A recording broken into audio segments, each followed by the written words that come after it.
ఎంఆర్పిఎస్ రాష్ట్ర అధ్యక్షులు మేడి పాపన్న గారి నాయకత్వంలో గత 3 రోజులుగా మహబూబ్నగర్ జిల్లా ఏరుగొండ మున్సిపాలిటీ పరిధిలోని సర్వే నెంబర్ 431లో ఉన్న మా భూములు మాకు ఇవ్వాలని మరి నిరాహార దీక్ష చేస్తున్నటువంటి సందర్భంలో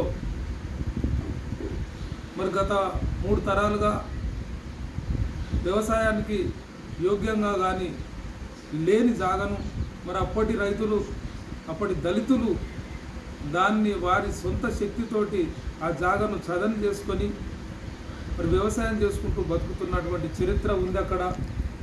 మరి అలాంటిది ఈ 100-120 సంవత్సరాల చరిత్రలో ఏనాడు కూడా మరి రాష్ట్ర ప్రభుత్వం ద్వారా రెవెన్యూ అధికారులు కానీ అటవీ అధికారులు కానీ ఇది అటవీ భూమి అని చెప్పేసి కానీ రెవెన్యూ భూమి అని చెప్పి దళితులతోని సందర్భాలు లేవు.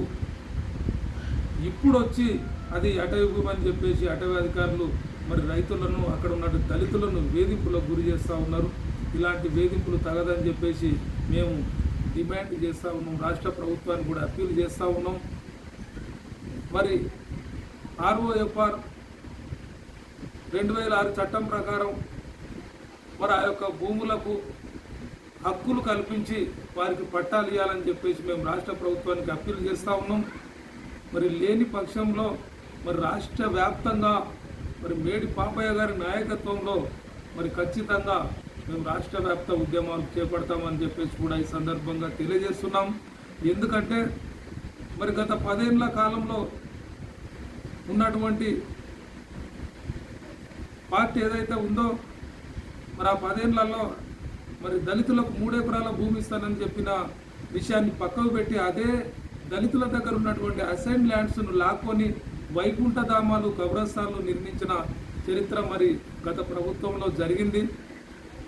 మరి దాన్ని దృష్టిలో పెట్టుకొని మరి దళితులకు అన్యాయం చేయకుండా వారి యొక్క జాగలకు వారు చేతం చేసుకునే జాగలకు వారికి హక్కులు కల్పించి వారికి పట్టాలు ఇవ్వాలని చెప్పేసి రాష్ట్ర ప్రభుత్వానికి మేము అప్పీల్ చేస్తూ ఉన్నాం. మరి ఖచ్చితంగా మరి అది అమలు జరగకపోతే మరి మా రాష్ట్ర అధ్యక్షుడు మేడి పాపయ్య గారి నాయకత్వంలో మరి మేము ఉద్యమాలు చేసి రాష్ట్ర వ్యాప్తంగా ఉద్యమాలు చేసి మరి మా యొక్క దళితులకు సంబంధించిన జాగలను కాపాడుకొని వారికి హక్కులు కల్పించేదాకా పోరాటాలు చేస్తామని చెప్పేసి ఈ సందర్భంగా నేను తెలియజేస్తున్నాను. జై భీమ్, జై మాదిగా. నా పేరు Kedasi Mohan Madiga, MRPS state working president. జై భీమ్.